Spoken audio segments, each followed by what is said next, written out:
Assalamualaikum warahmatullahi wabarakatuh. Bismillahirrahmanirrahim. Alhamdulillahi rabbil alamin wa bihi nasta'in ala umuri dunya waddin, wassalatu wassalamu ala asyrafil anbiya wal mursalin wa ala alihi wa sahbihi wa man sara ala nahjihi bi ihsanin ila yaumil wa ba'd. Hadirin Allah muliakan, sebuah kebahagiaan kita bisa bersua pada kesempatan kali ini. Dan semoga Allah SWT memberikan kita ilmu nafi. Semoga Allah SWT memberikan kita husnul khotimah di hari puasa kita kali ini. Dan hadirin Allah muliakan, di bulan Ramadan ini kita selalu ingin kebaikan, selalu ingin menjadi orang baik, selalu ingin kita agar kita berubah.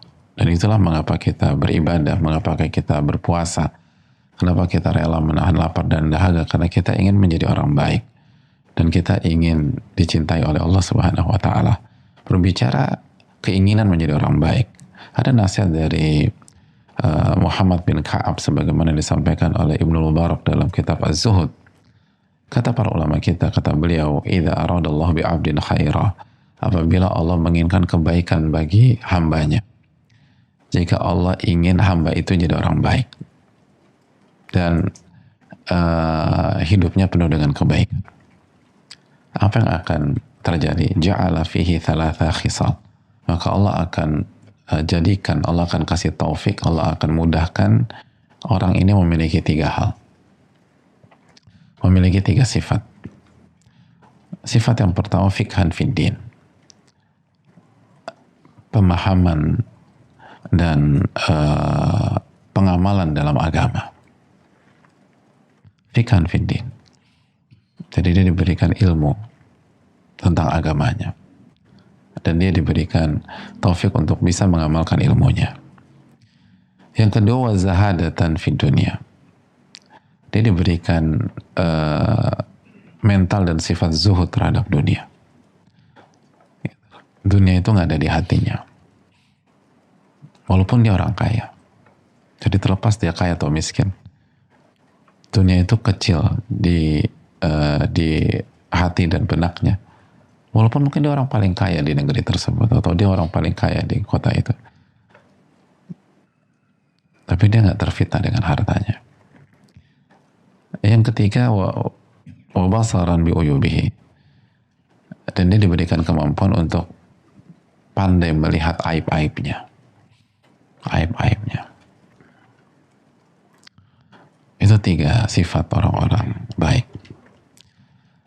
Jadi orang-orang baik itu, hadirin sekalian, hidupnya itu selalu belajar dan mengamalkan apa yang dipelajari, belajar dan mengamalkan apa yang dipelajari. Orang baik itu pembelajar sejati, makanya Imam Ahmad pernah ditanya, karena beliau terlihat sedang belajar, sedang mencatat, sedang bersama pena dan tintanya, padahal beliau sudah jadi ulama pada saat itu dan usia beliau sudah tidak muda lagi. Lalu ditanya, sampai kapan engkau akan terus belajar dan mencatat, wahai Imam Ahmad? Apa kata Imam Ahmad? Ma'al mihbara ilal maqbarah, aku akan bersama tinta ini sampai masuk ke dalam kubur. Artinya saya akan terus belajar sampai mati. Gak ada kata berhenti dalam belajar. Saya akan terus belajar dan terus belajar. Dan beliau amalkan ilmunya. Jadi ma'al mihbara ilal maqbarah. Jadi orang baik itu mentalnya adalah pembelajar sejati. Dia akan terus belajar. Terlepas kemampuannya menurun atau enggak, hafalannya menurun atau enggak. Enggak, yang penting dia belajar terus saja. Lalu yang kedua, zuhud terhadap dunia. Zuhud terhadap bukan jadi orang miskin, bukan enggak bekerja, enggak.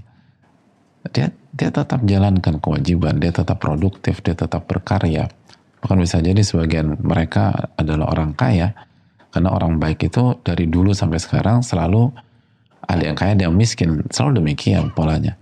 Para nabi alaihi wassalatu wassalam ada yang kaya, ada yang miskin.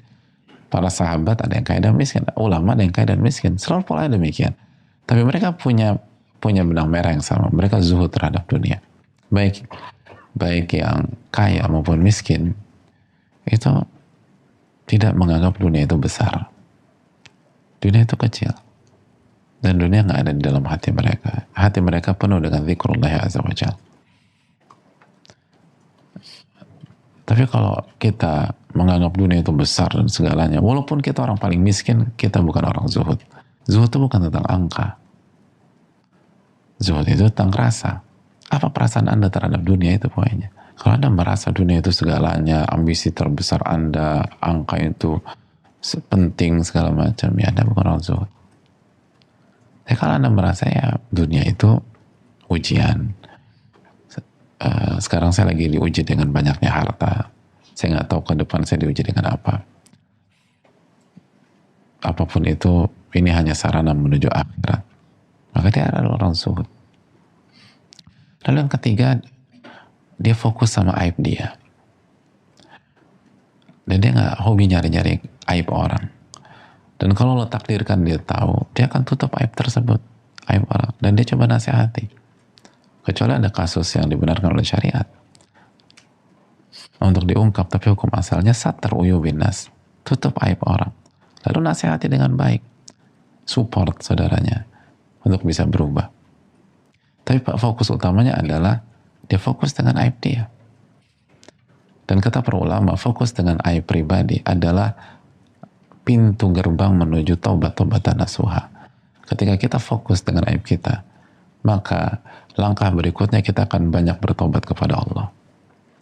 Adapun kalau kita fokus dengan aib orang, langkah berikutnya kita akan gibah, kita akan ngomongin orang, hati kita kotor, kita akan arogan, kita akan merasa manusia paling suci sedunia, kita akan merasa lebih baik dari dia, lebih bertakwa dari dia, lebih soleh daripada dia.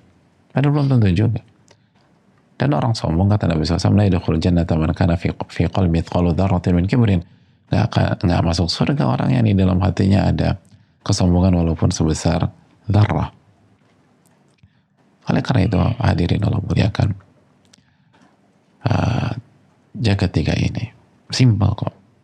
Hidup itu harus jadi pembelajar sejati dan bisa mengamalkan ilmu kita. Dan yang kedua, zuhud terhadap dunia. Yang ketiga, fokus pada aib kita. Fokus pada aib kita. Aib kita terlalu banyak